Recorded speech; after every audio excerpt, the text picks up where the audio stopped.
morning to respected director sir, principal ma'am, and every respected teachers. Today we gather here to celebrate birthday anniversary of Dr. Bhimrao Ambedkar,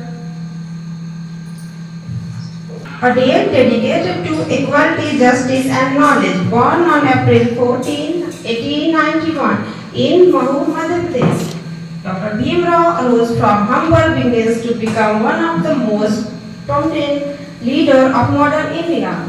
Popularly known as Baba Sahab, he is recognized worldwide as the father of the Indian Constitution.